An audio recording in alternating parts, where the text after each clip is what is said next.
Residents in Perry, Iowa held a vigil last night after a 6th-grader was killed and 5 others were injured in a school shooting yesterday. And the antiviral drug Paxlovid may not prevent long COVID. Good morning. I'm Corva Coleman from NPR News, and here are today's top stories. The White House has released U.S. intelligence showing Russia has recently launched several North Korean ballistic missiles into Ukraine.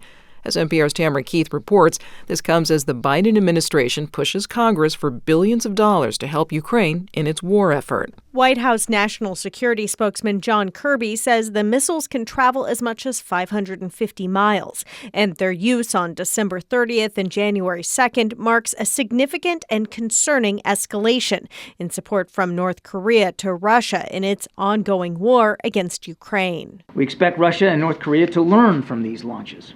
And we anticipate that Russia will use additional North Korean missiles to target Ukraine's civilian infrastructure and to kill innocent Ukrainian civilians. Kirby declined to answer questions about how many additional North Korean ballistic missiles Russia may have at its disposal. But he again called on Congress to pass additional funding to supply weapons and air defense systems to Ukraine. Tamara Keith, NPR News, the White House. President Biden will deliver a campaign speech in Valley Forge, Pennsylvania today. A senior Biden advisor says he is expected to name former President Donald Trump as a threat to American democracy and values. The Valley Forge site is symbolic of the Revolutionary War.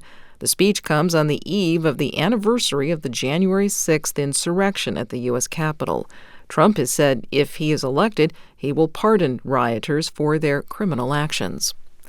Authorities in Perry, Iowa say that a high school student killed a 6th grade student at Perry High School yesterday.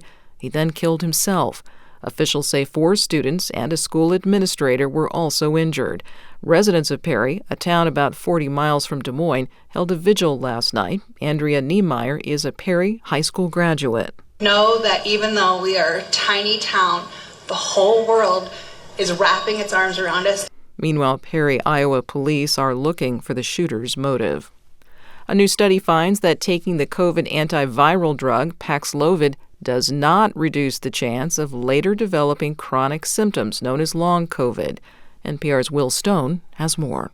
There had been some hope that taking Paxlovid when you first get infected would make it unlikely you'd later end up with long COVID. Researchers at the University of California, San Francisco set out to answer that question.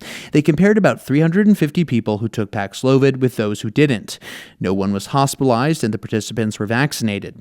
Dr. Matthew Durstenfeld at UCSF was the study's author. The Paxlovid did not actually prevent them from developing long COVID when we surveyed them on average about 6 months later. There's separate research currently going on to see whether a course of Paxlovid can help symptoms once someone has long COVID. Will Stone, NPR News. You're listening to NPR News from Washington.